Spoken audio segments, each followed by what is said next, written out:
दोस्तों, महाभारत की रणभूमि में एक से बढ़कर एक योद्धा थे। अर्जुन, भीम, द्रोण, भीष्म। लेकिन एक नाम ऐसा था जो रहस्य से भरा था, कर्ण। और हैरानी की बात यह है कि स्वयं युधिष्ठिर, धर्मराज कहलाने वाले पांडव, ने कर्ण को अर्जुन से भी श्रेष्ठ योद्धा माना। पर क्यों? क्या सिर्फ दानवीरता के कारण, या फिर कोई ऐसा रहस्य जो आज तक छिपा था? क्या कर्ण की शक्ति अर्जुन से ज्यादा थी? क्या भगवान कृष्ण भी जानते थे ये सच्चाई? इस वीडियो में हम जानेंगे वो रहस्य जो आपको चौंका देंगे। और जानिए कि युधिष्ठिर के इस निर्णय के पीछे क्या था वो गहरा कारण। तो वीडियो को अंत तक जरूर देखिए, क्योंकि एक ऐसा रहस्य है जो आपके सोचने का तरीका ही बदल देगा। महाभारत के युद्ध से पहले, जब पहली बार कर्ण और अर्जुन आमने सामने आए थे, तो पूरी सभा सन्न रह गई थी। द्रोणाचार्य के सामने अर्जुन अपनी धनुर्विद्या का प्रदर्शन कर रहे थे, और तभी अचानक कर्ण ने आकर चुनौती दे दी। अगर अर्जुन योद्धा है, तो मैं भी उसका मुकाबला कर सकता हूँ। सभा में सन्नाटा छा गया, लेकिन कर्ण का आत्मविश्वास सबको चौंका गया। उसने अर्जुन की हर कला का जवाब देने का दावा किया, लेकिन उस समय कर्ण की जाति को लेकर अपमान किया गया। सूत पुत्र हो तो मुकाबला नहीं हो सकता। और यहीं युधिष्ठिर ने पहली बार देखा, ये कोई सामान्य योद्धा नहीं, बल्कि ज्वालामुखी है। उसकी आंखों में लज्जा नहीं, बल्कि शौर्य था। शरीर से नहीं, हृदय से योद्धा था कर्ण।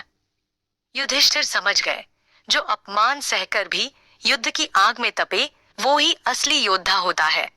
जब महाभारत युद्ध शुरू होने वाला था, तब एक दिन युधिष्ठिर ने श्री कृष्ण से कहा, हे माधव, अर्जुन मेरी सेना की धुरी है, लेकिन कर्ण की आंखों में एक अलग ही अग्नि है। कृष्ण मुस्कुराए, लेकिन युधिष्ठिर ने जो कहा वो चौंकाने वाला था।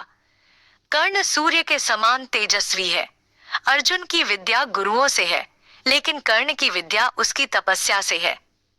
कर्ण ने परशुराम जैसे गुरु से विद्या प्राप्त की थी, वो भी छल से नहीं, समर्पण से। उसने सैकड़ों बार अपमान झेला, मगर कभी हार नहीं मानी। युधिष्ठिर ने महसूस किया कि जो अपनी लड़ाई खुद लड़ता है, वो अर्जुन से भी बड़ा योद्धा होता है। उनके शब्दों में आदर था, प्रतिस्पर्धा नहीं। युधिष्ठिर ने युद्ध से पहले ही यह मान लिया था कि कर्ण एक ऐसा योद्धा है जो इतिहास को बदल सकता है। एक बार युधिष्ठिर ने श्री कृष्ण से पूछा, माधव, क्या सच में कर्ण अर्जुन से अधिक पराक्रमी है?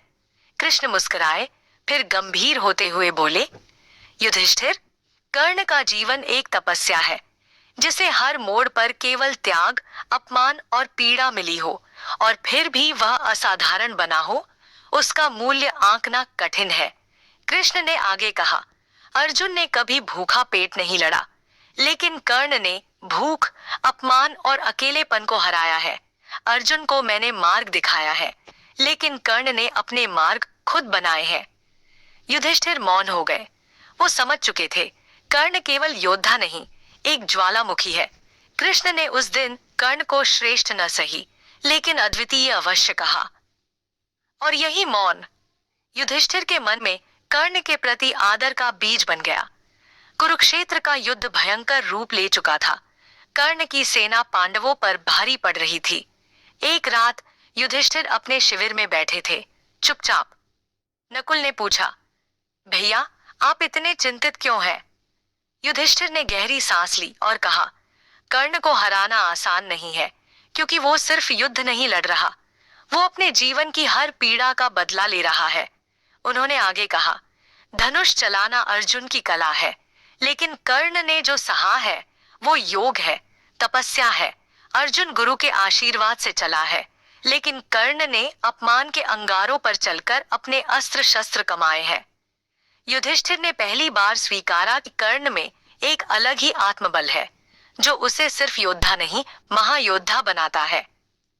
कर्ण की सबसे बड़ी पहचान उसकी शक्ति नहीं, उसकी दानवीरता थी। एक दिन युद्ध से पहले युधिष्ठिर ने सुना कि कर्ण ने एक ब्राह्मण को अपना स्वर्ण कवच और कुंडल दान में दे दिए, वो भी जानकर कि उसी के कारण वो मृत्यु के निकट जा सकता है। युधिष्ठिर, उन्होंने कहा, जो योद्धा मृत्यु को देखकर भी धर्म का पालन करे वो साधारण नहीं हो सकता। जिस क्षण उसने अपनी रक्षा छोड़कर ब्राह्मण को कवच दान में दिया, उसी क्षण वो मेरे लिए अर्जुन से बड़ा योद्धा बन गया। सिर्फ धन और शक्ति का त्याग किया, बल्कि स्वयं की सुरक्षा तक दान में दे दी। युधिष्ठिर ने महसूस किया अर्जुन युद्ध में विजेता हो सकता है, लेकिन कर्ण आत्मा का विजेता है। शुरुआती दिनों में भीष्म पितामह युद्ध का संचालन कर रहे थे। कर्ण उनके सेनापति बनने तक युद्ध से दूर रहे। युधिष्ठिर ने एक दिन भीष्म से पूछा, पितामह अर्जुन से अधिक बलवान है? भीष्म पितामह ने गंभीर होकर उत्तर दिया, बल केवल भुजाओं में नहीं होता, कुछ योद्धा अपने अंतर मन की आग से लड़ते हैं। कर्ण उनमें से एक है। भीष्म बोले, कर्ण युद्ध का ज्वालामुखी है। जब वह फूटता है तो सामने कोई भी टिक नहीं सकता।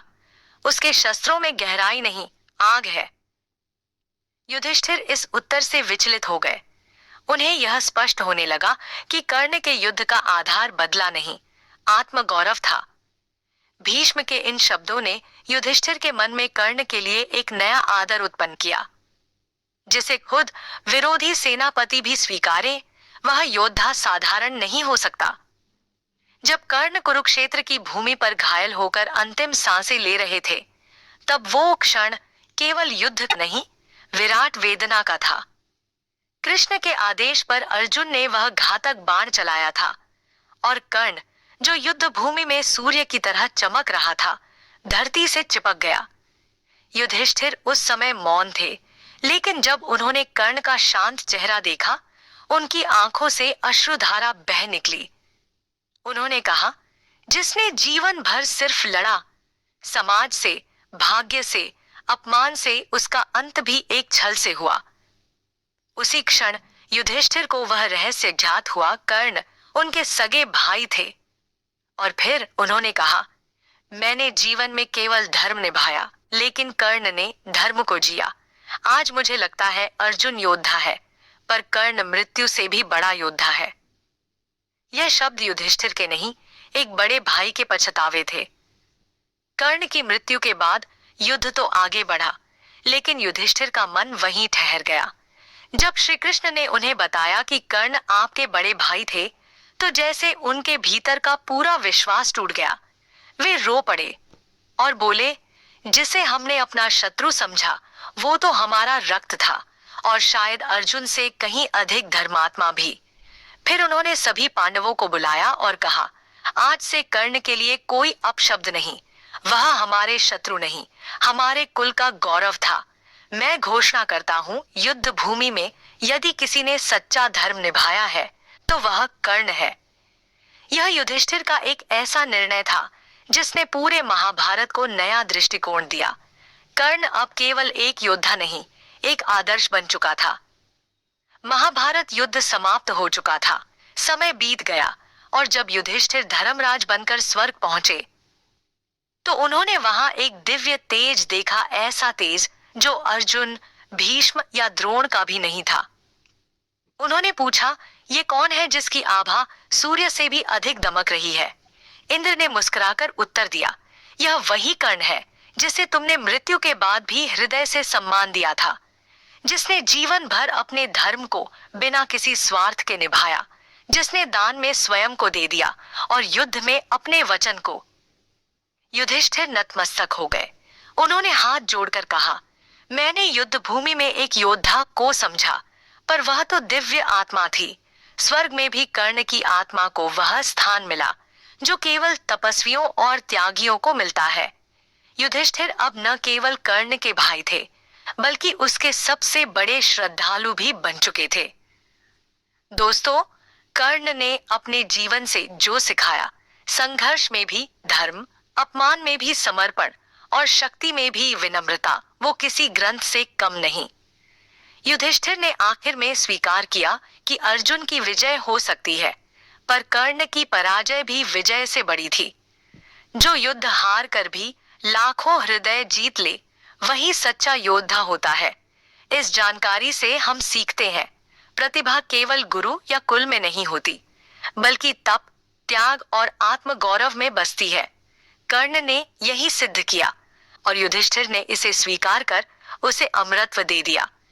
दोस्तों, अगर आपको कर्ण की यह अद्भुत गाथा प्रेरणादायक लगी हो तो वीडियो को लाइक करें